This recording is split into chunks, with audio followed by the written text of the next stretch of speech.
Welcome to This Week in Health IT, where we amplify great thinking to propel healthcare forward. My name is Bill Russell, healthcare CIO coach and creator of This Week in Health IT, a set of podcasts, videos, and collaboration events dedicated to developing the next generation of health leaders. This episode and every episode since we started the COVID-19 series has been sponsored by Sirius Healthcare. Now we're exiting that series, and Sirius has stepped up to be a weekly sponsor of the show through the end of the year. Special thanks to Sirius for supporting the show's efforts during the crisis and beyond. Today, I am excited to have a returning guest, David Butler, Dr. David Butler, CEO of Calyx Partners, joining us. David, welcome back to the show. Thanks, Bill. I'm glad to be back. It's been about maybe 7, I don't even know how many months. This COVID thing puts us in a new time warp. So well, when was UGM last year? Oh, UGM, that's right. It was August. So it's been since August, right? Yeah. Wow. We will have to remedy this going forward. It's been too long between the last time we talked. Definitely. Yeah, and the last time you were talking about, it was after the conference, so you still had your bell bottoms on and those kinds of things. I was rocking the bell bottoms, and just so you know, those are very underrated. Tell my wife. Anyway, we'll talk offline. How are they underrated? Are they comfortable to wear? They look good? No. I thought in my 20s, I was all Mr. I hate the 70s. The 70s was terrible. They had the Nova came out in the 70s and all that. But as I become older, I realized 70s was the bomb, meaning in a colloquial sense. But those bell bottoms, I thought, like the things they say come around, I thought they hit a tangent. But no, they came back and I'm rocking. That's all I want to say, Bill. Here's the best thing about having you on the show is I don't think I smile this much through most of the shows that I do. So my job is to try to catch you off guard, just so you know. Okay, if we talk about tech, okay, cool. I know tech. We all know we know tech. But what this world needs now is a little bit of humor, I think. Just my thoughts, right? That is true. We are going to hit some topics. We will talk Epic. We're going to talk burnout, diversity, consulting. You and I are going to compare notes on our consulting practice.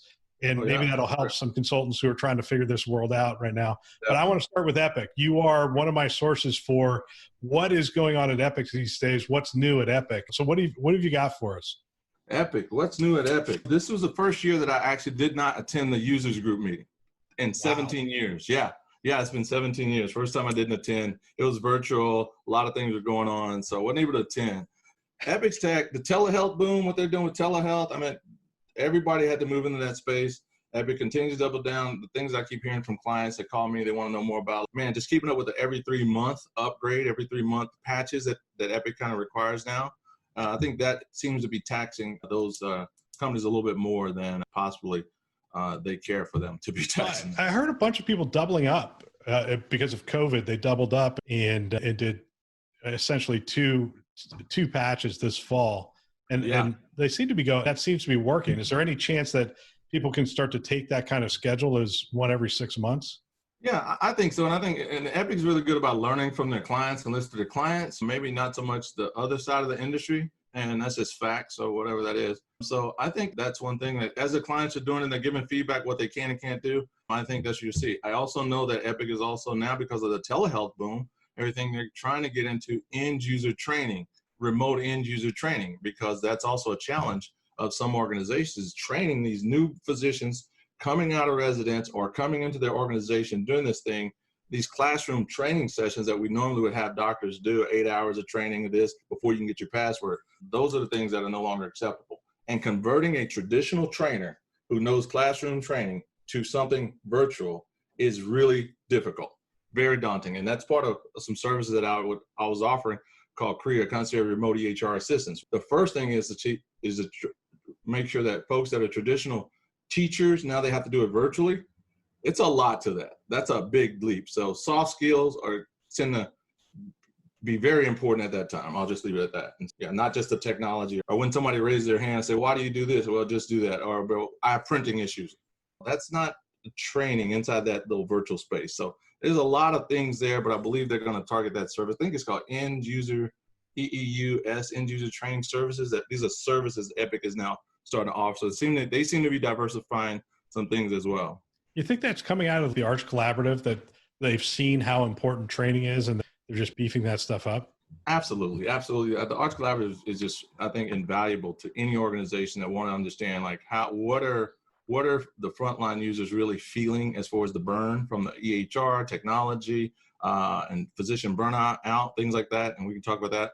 So yeah, I hope they're listening to the Arch Collaborative, which I'm almost sure they are. Very good. Taylor and Carl and those teams, the upper level Epic, they seem to have pretty good relationships. So I'm almost sure they are. But what I just worry about is it's like you're training somebody on Outlook, and every organization has probably put in Outlook or Microsoft differently. They may not have full Teams integration, or they may not have things like that. O365. They may still have O365 here, but over here they have the traditional Outlook over here. So I think that could be the biggest obstacle that I've seen over and over with remote training, because everyone's Epic is a bit different. Over the years, it has started coming into that whole something of the UI, the UX, user interface, and user experience has been better, but it is very difficult to understand. How do you teach a client how to admit a patient online if you're Epic? Epic doesn't see patients in Verona.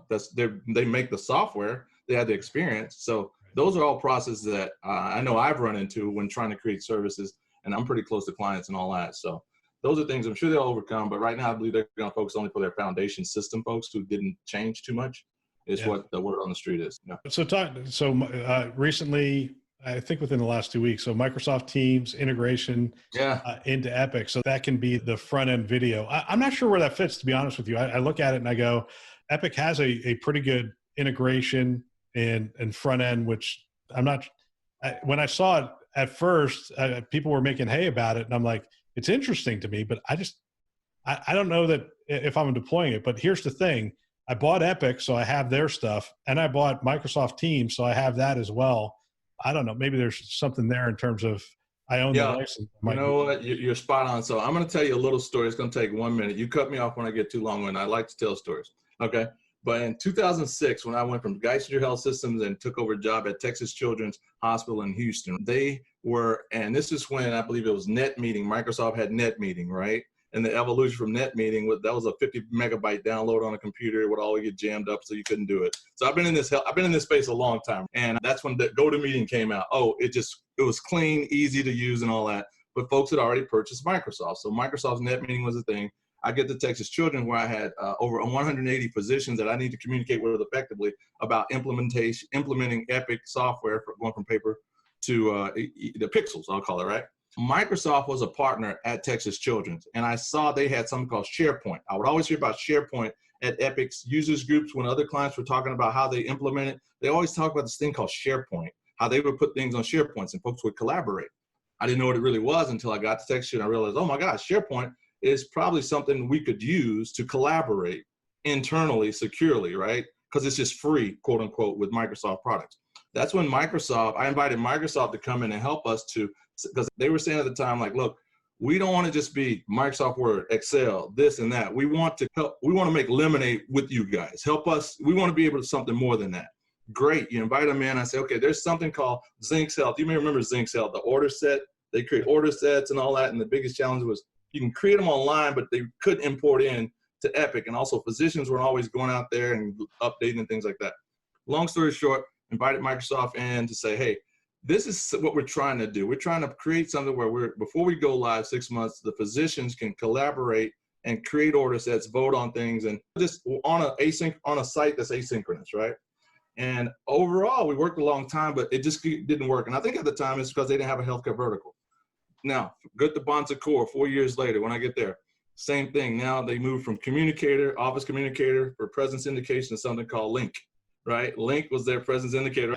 I hated Link, but maybe your experience was better than mine. No, I think a lot of folks did too. That's why we don't hear about it too much anymore. And it was too by itself. It tried to replace instant message, but wanted to do other things. Licensing was weird. From Link comes they purchased Skype. Okay, need I say more about Skype? I'll leave that there. That wasn't a good integration. So long story short, now we evolved to Teams. Finally, the Slack killer, right? Teams is awesome. It really is.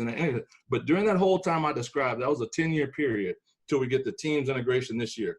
Well, all that time, healthcare clients have had time to figure out how to purchase things like whether it's Twilio, whether it's Vigio, whether it's one of these other kind of Adobe Connect to do healthcare visits and things like that. They've had the time. They had time to integrate with Teladoc and all this. So now Teams is kind of, wow, if this was out when we needed it.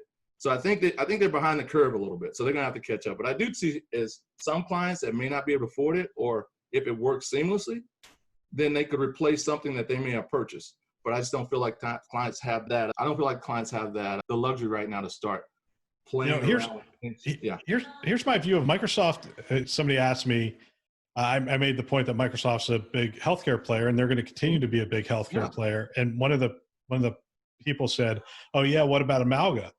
And I'm like, "How do you think they'll do based on what they did in Amalga?" And my point is, Microsoft is one of those companies that evolves slowly, but they evolve. You could look at Vista and say, "Oh man, they lost all that market share in the operating system." No, they didn't lose any market share. They just got better and better and better. Exactly. Yeah, I don't discount Microsoft at all. I remember when I visited their Reston, it was like in 2011, 2012. I worked with some of their healthcare guys, and we visited Reston, and I saw the cloud. I saw, well, quote unquote, the tour of that place. And that's when bells went off. So, okay, this thing is about to get real. And so Microsoft's definitely going to be a player in this game, and I wouldn't count them out either. And I just feel like they may not have the subject matter experts around healthcare. I spoke with a colleague of mine one large system that I think Microsoft was trying to get into the cloud game there. And Epic and the cloud game, that's the game. The cloud, Microsoft Dynamics, some of those things. If they can figure out the sweet spot with clients, because they're already in, they already got paying a lot of money for certain things, but they're not leveraging the correct way.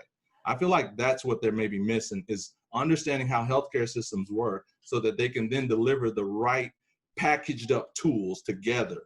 That Epic did it with Healthy Planet. Healthy Planet is nothing but a lot of 80% of old Epic stuff repackaged and added 20% new, in my opinion. So Microsoft, for me, really was the Bill Gates era, and then you had the Steve Ballmer era, and now you have the Satya era.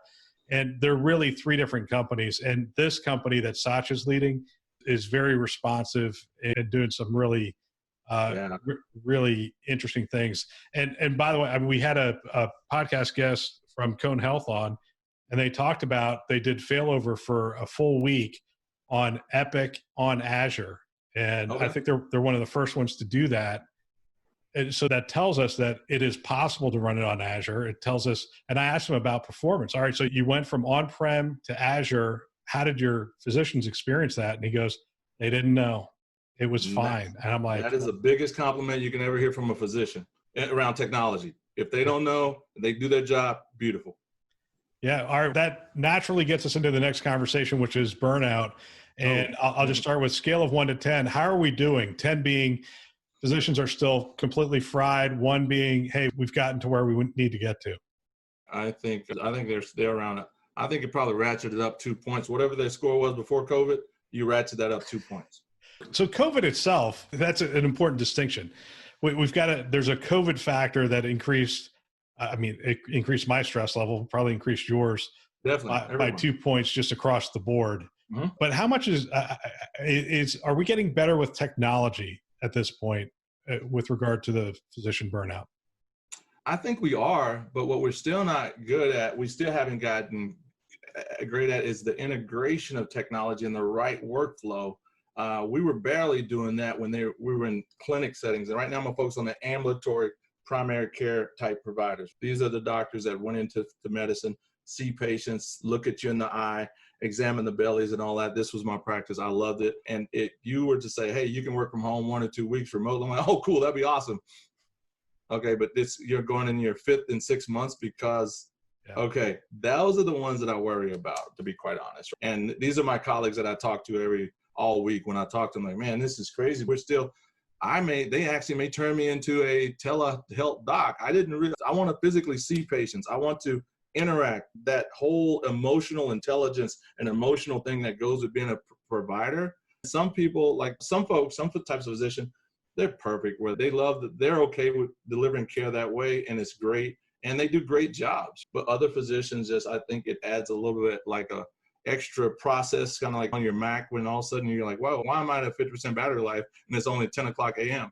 I think that's what's going on. The friction to deliver care has gone up, and I don't really feel like they're realizing it, why they're snapping at their spouses, why they're like maybe being more curt with patients or things like that in this environment. And it's a lot of times it's due to that lack of routine and sitting at the same spot for 25 patients in a row. and just what it is. So I feel like those are the type of things, and they don't have the nurse that they can go in, or the practice manager, or things like that, or your colleagues just to chit chat with, to decompress, talk about a patient easily. You can type all day, but as you communicate, this is very easy. Now, if I had to type everything I'm saying right now, that would take a lot of energy and a lot of editing. And so I think that's what's going on. My thoughts. Yeah, it's interesting. The impact of this on, we've got to remember that people are still people. They could be doctors, they could be nurses, they could be. Thank you for saying that. Thank you. Yes. It could be you and I. It's interesting. My wife identified that probably one day every 2 weeks, I have a bout with depression. It's not depressed and clinically whatever. It's just, I can't get work done. I'm just like, I'm an introvert, but I still need a fair amount of people. And I'm not interacting with as many people as I used to. Yeah, and you're doing this every week. You're talking to people, interacting. Why, Bill? I mean, this is so great. No, because right now I read a really good article. I'll send it to you. It was about Zoom, just Zoom or any kind of technology like that. They have to maximize lossless technology, right? Like certain facial nuances are removed like this. And also you're two-dimensional. I can't look over here and talk to you. Just when I'm looking here, I'm not looking in that camera. And I know that, but I want to look at your face. I don't want to look at this camera. That doesn't, I can have a flip out there, but I don't. But those are the type of things I feel that are wearing on us over and over. And then without the pop-off valves of, say, restaurants or going to a nice dinner, relaxing, seeing people talking, look, just me and my wife always have a game. What do you think they do? Silly stuff, right? Like, oh yeah. That's my game at the airport. I just sit there. Yeah. I have my laptop going and I peek up over and I'm like, wonder what they're about. Yeah, exactly. So I'm an extrovert. So this has really been hard on me. I also know, I think I'm really good with insight, and I've talked with therapists and stuff like that too. And I think every doctor should. If you don't talk to it's really difficult. My wife had almost convinced me, you need to talk to someone. I was like, why? You're not motivated to do the stuff you used to do. I'm like, yeah, I'm good. I just don't feel like, what do you do? I can, as an intelligent person, those are the toughest to diagnose with depression and dementia. The higher your IQ, the better you can coming up with reasons why you act the way you do. 2 weeks ago was National Physician Suicide Awareness Day. So just, I was telling folks, just remember to reach out to your doctors and say, hey, thanks for doing a good job, and try not to complain too much, but I feel we're all human, right? Well, we did a show early on in the COVID series. It was actually one of the first shows we did, and it was about how COVID was going to impact people from a mental health standpoint. And the company that came on talked about that they're offering to health systems for free access to their clinical network. And I hope a lot of health systems took them up on that. And I hope that's part of the benefits that health systems are offering at this point. Yeah, I hope so too. Yeah. You're doing some work in diversity, right? Yeah, you know what? Just probably 2 or 3 months ago, AMIA, Patricia Dykes is the president. Dr. Dykes, Harvard, she's the president of AMIA, and she just sent out this commitment to say, look at the processes that they use to diversify their ideas. And I like to say ideas because you can't diversify ideas with the same type of people in the room. And the same type of people, then that leads to diversity, equity, inclusion. So diversity is just saying, how do we make sure we have a pipeline of really cool, how do we make sure that we have structures set up so that we make sure we're not accidentally missing groups of people. So yeah, with it's a task force called Diversity Inclusion Task Force. It's headed by Tiffany Bright, really bright PhD. She's worked for IBM Watson now. She's really doing a good job with that. And so we meet and we have 3 or 4 objectives, a 30-day, 90-day, and 120-day. And they seem to be serious about it. We know AMIA is traditionally, in my opinion, AMIA has always been the white academic informatics place. But that's my opinion. And the real question is that factual? And so data shows us, like everything else we do in healthcare, let's look at the data and then let the data talk. So I think that's really what we're about now. We're just trying to say, what does the membership look like? Do they attend meetings? What is the meeting content? When we put on meetings, do we actually make sure that there's some content that is relevant to everyone that we may have missed because we maybe had these homogenous ideas in the room as we reviewed the presentation content, things like that. Yeah, so we're doing it like that. Really cool work. I think we're going to come out with some cool things about it. I applaud AMIA for even attempting this, but it's a good thing to do. I'm a huge believer that you have to have conversations, right? So we have to have really constructive dialogue. And so my hesitation in having this on the podcast is the cancel culture's there. And I think it's stifling some of the conversation. Like you and I could have I know I have some dumb ideas in my head. I know that to be a fact. I would like to be able to say something, have somebody go, hey, Bill, I understand where you're coming from, but you might want to check that fact. You might want to check how you're, but instead what happens is somebody goes, boycott his podcast. No one should listen to this ever again. Yeah, exactly. The cancel culture is out of control on certain issues. I'll admit that I said it. Dave Butler said it. But there's just some things I think that I have to always reflect on myself. I was born in a small town, raised in a small town.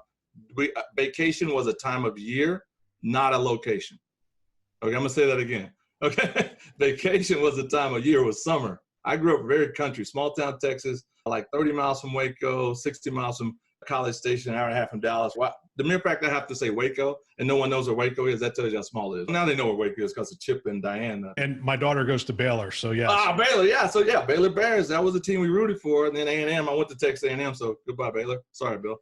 Okay. So I grew up in small town Texas where we knew this side, black still here, white still here, whatever. So these are the things that I think as I had to progress through predominantly PWI, predominantly white institutions or whatever, it was things that you just got used to. You just knew what it was. And my mom was just like, work hard, be smart, and they'll have to invite you to the table, whatever. Whoever. And history is just history. Every country, every great nation, whatever, has some negative parts of their history. I think about my own self, somebody asked me to write my history. Write your history, Dave, so that when you see there are large blocks I would skip if I was writing my history. I know I would not. So my point, like everything, America's a great nation. We know it, no doubt. African Americans I talk to, we're not trying to go anywhere or anything like that. And I can only speak for Black African American professionals that I interact with right now.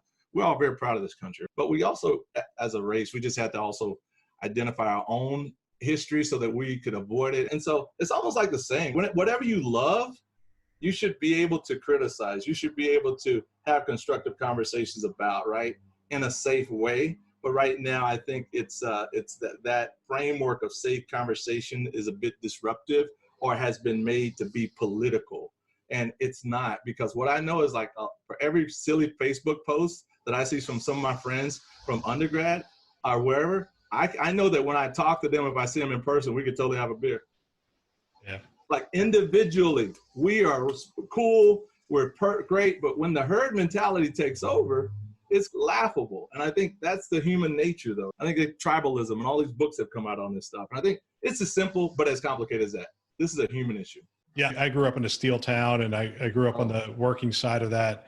And I sort of, the steel towns grew up basically based on when people were immigrating into the country. And there was a significant Puerto Rican population that came into this steel town when I was growing up. I literally was maybe one of 5 out of 30 that wasn't essentially either first or second generation in this country. So I grew up with that, but it doesn't mean that I am completely enlightened and understand. Can you really appreciate somebody else's journey in this country? And specifically talking about Black Americans, can I understand and appreciate it? It's about exposure, right? We call them bubbles, whatever bubble. It could be a racial bubble, thought bubble, whatever bubble it is. There's no way for us to understand or even empathize, and definitely not actively act against that type of behavior at a system level. And I think this is simple as it gets. I've lived in 4 different states in 17 years and bought homes, moved my kids. They're 25 and 21. And I was in Virginia, a swing state. I'm in California now. And so now, and that means 4 different ways of voting. So now I realize, wow, it's easy in California just to do this or that. And that also made me aware, like, oh, why isn't it like that in Texas? Or why isn't it like that wherever?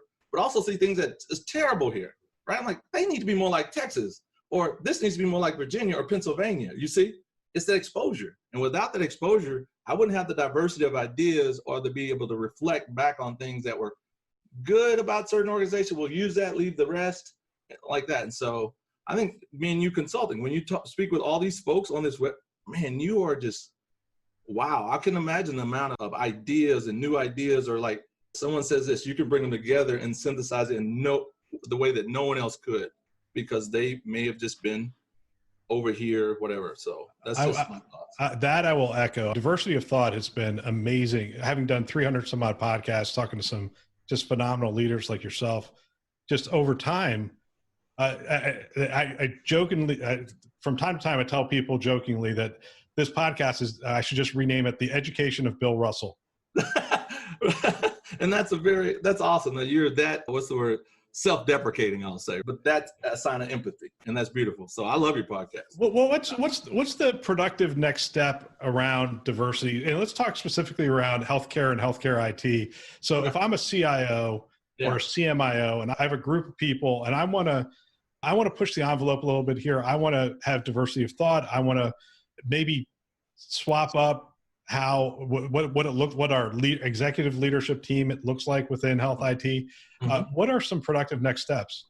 One, I think, is just that leaders educating themselves, because I think a lot of the leaders in healthcare IT right now have come up through an age where it's like, get the best person, and weed out the non-best people. What happens is, like with surgical precision, sometimes those HR systems will weed out certain idea types, AKA whether it's race, gender, whatever. For example, I don't have a clinical informatics certification.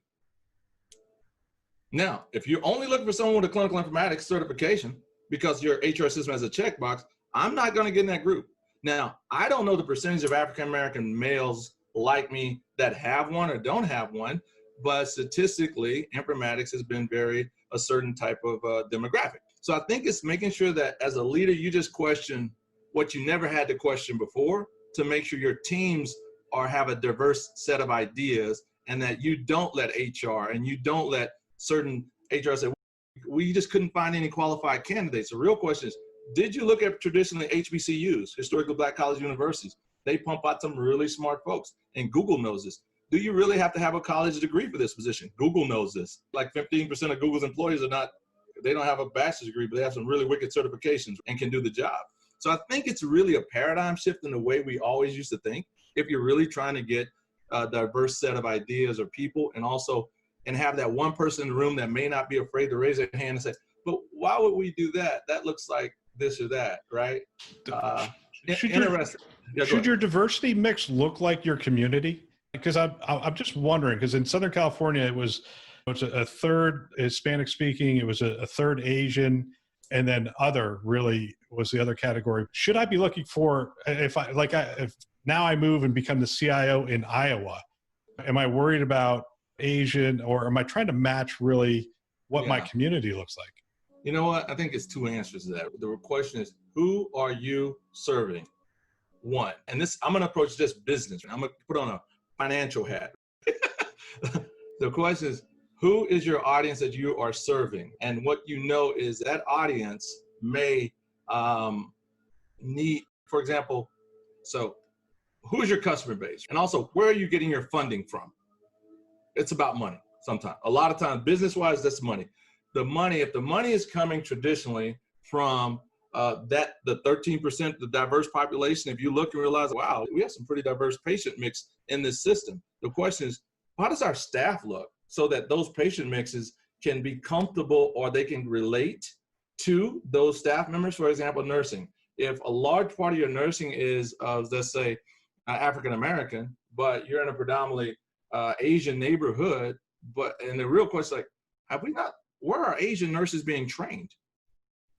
Maybe right? That's just a simple question. It's so easy to me to think about it, but I understand how folks have gotten in certain ways of thinking over the years that we call systemic now. The systemic problems are what you were talking about earlier. And I really love that distinction of don't let HR rules keep you from becoming diverse. And one of those, we interviewed a couple people have actually given me this idea of just making sure your slate of candidates is diverse.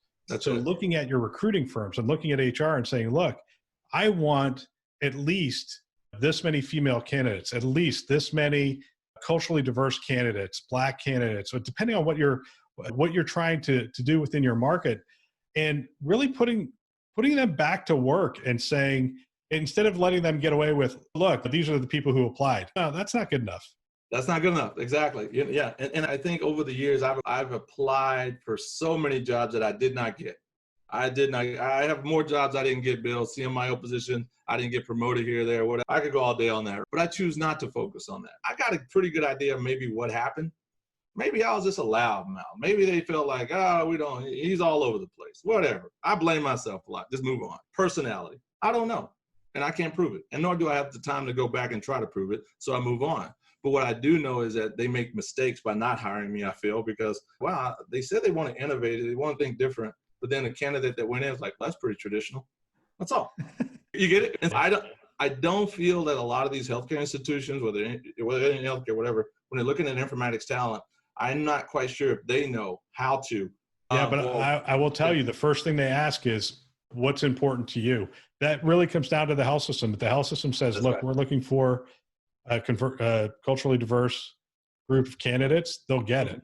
Yeah, no. And if historically, there's a perception that if you get, say, African Americans, minorities, or underrepresented in places that they may not be as successful as traditional, I think that's a fallacy that's been stuck in our heads for too long. I'm going to cut you off because I want to talk about the consulting business a little bit. Oh, yeah. And just anyone who just listened to that is two people having a conversation. I started this, preface this by, hey, I might have some bad thinking. David said he might have some bad thinking. If you're upset by something we said, just shoot us an email. Yeah, that'd be cool. Yeah. Okay.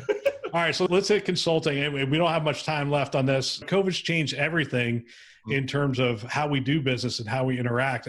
We were saying earlier, you and I were talking, I haven't been on site at a health system since February, and I'm hearing the same things. But this has impacted the consulting business. People are really struggling on that side. And it's something I don't talk about much on the show. How has COVID really changed your business? COVID has pretty much brought my business to its knees. I've been a small shop, less than 10 employees, but we have engaged at certain levels, and at certain price points, right? And that's like executive level consulting, advising on EHR implementation, advising on physician adoption engagement, things like that. I get called in when the CIOs, CEOs are really concerned that, wait, we spend a lot of money on this software, this technology, but we feel like the physicians have issues that we don't know if this is normal or not. So I'll go in and assess things like that. So that's in a nutshell what I do. Also with some CMIO coaching, individual coaching that I do, and some speaking engagements, things like that. All that has to come to a crawl. And so I haven't been on site at a client since March, and that has been an issue. And I think my last engagement probably was about 4 months ago. So for 4 months, there's no funds. Let's just talk turkey. There's no money coming into Calyx Partners, my 100% owned company.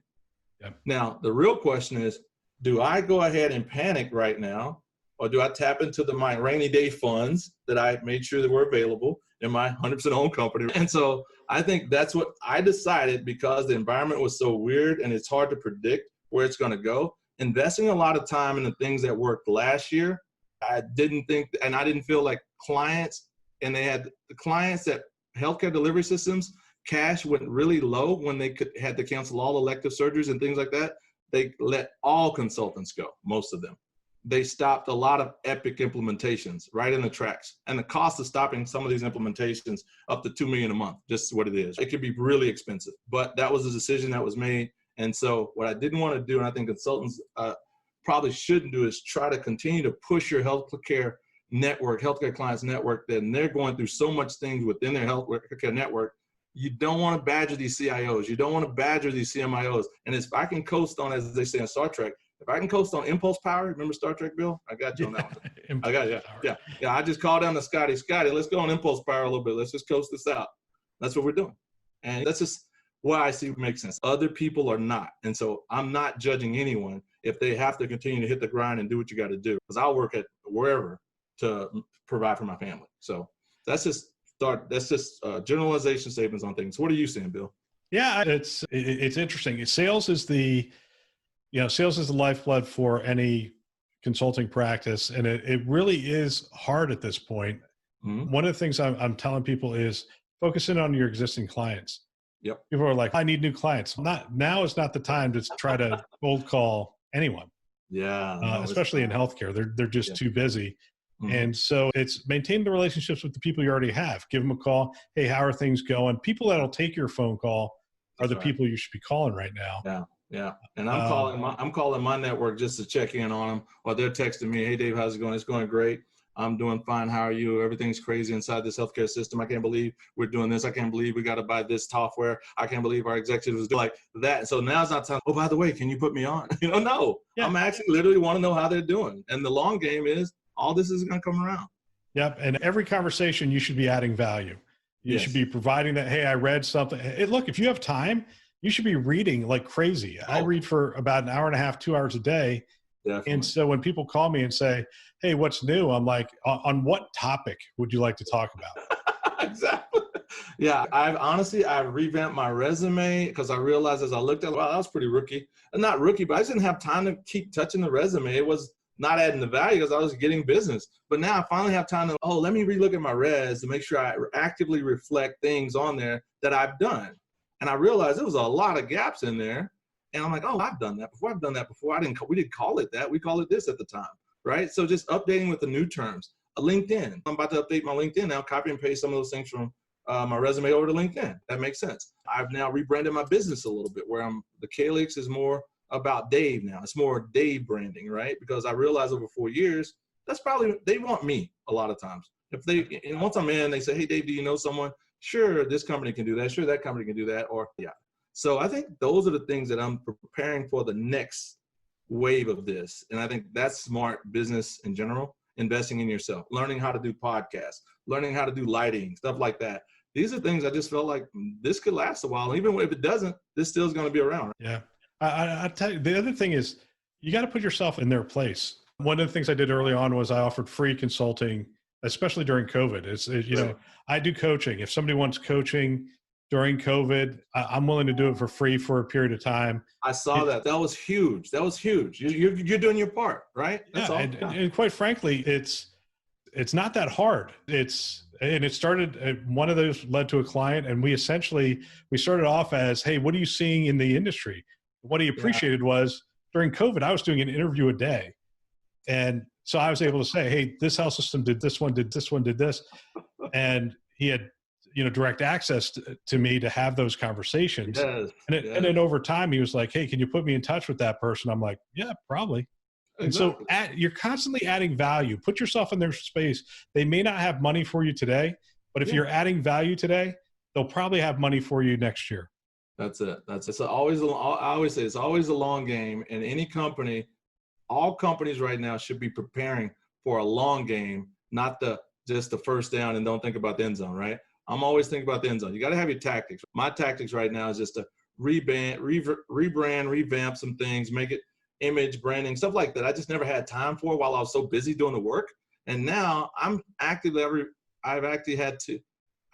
not accepted certain gigs because I didn't feel like they asked me to do things. And I felt like, that'll take 25 hours a week and it's remote. I don't really know the client. And so I think it would be more stressful and less beneficial for them if I had taken it. So it's sad to say, who can afford to do that? I've been blessed last year. I can't really, but I'm going on impulse. But I love your impulse power thing because I think as things go through a difficult stretch, what happens is people will fall out. So you're going to have less competitors come this time next year. And if you're still around, still standing, adding value to your clients next year, next month, next whatever, that will bode well for you, I think. David, this was a great conversation. I appreciate all the different directions we went in. We went all over. Sorry. I hate that. Sorry. It's this caffeine. Part of me, we hadn't talked in a year. So this is like our 1 year catch-up call. We'll have to do this a little bit more often. So we get a little more disciplined and focus in on maybe one or two topics each time we get together. I agree. Discipline is huge. Focus me, Bill. Thanks for your time today. I appreciate it. Okay. Thank you. Take care. That's all for this week. Don't forget to sign up for our clip notes. Send an email, hit the website. We want to make you and your system more productive. Special thanks to our sponsors, our channel sponsors, VMware, Starbridge Advisors, Galen Healthcare, HealthLyrics, Sirius Healthcare, Pro Talent Advisors, Health Next, and our newest channel sponsor, McAfee Solutions, for choosing to invest in developing the next generation of health leaders. This show is a production of This Week in Health IT. For more great content, you can check out our website, thisweekhealth.com, or the YouTube channel.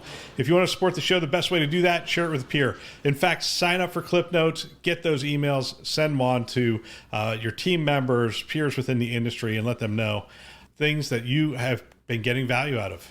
Please check back every Tuesday, Wednesday, and Friday for more shows. Thanks for listening. That's all for now.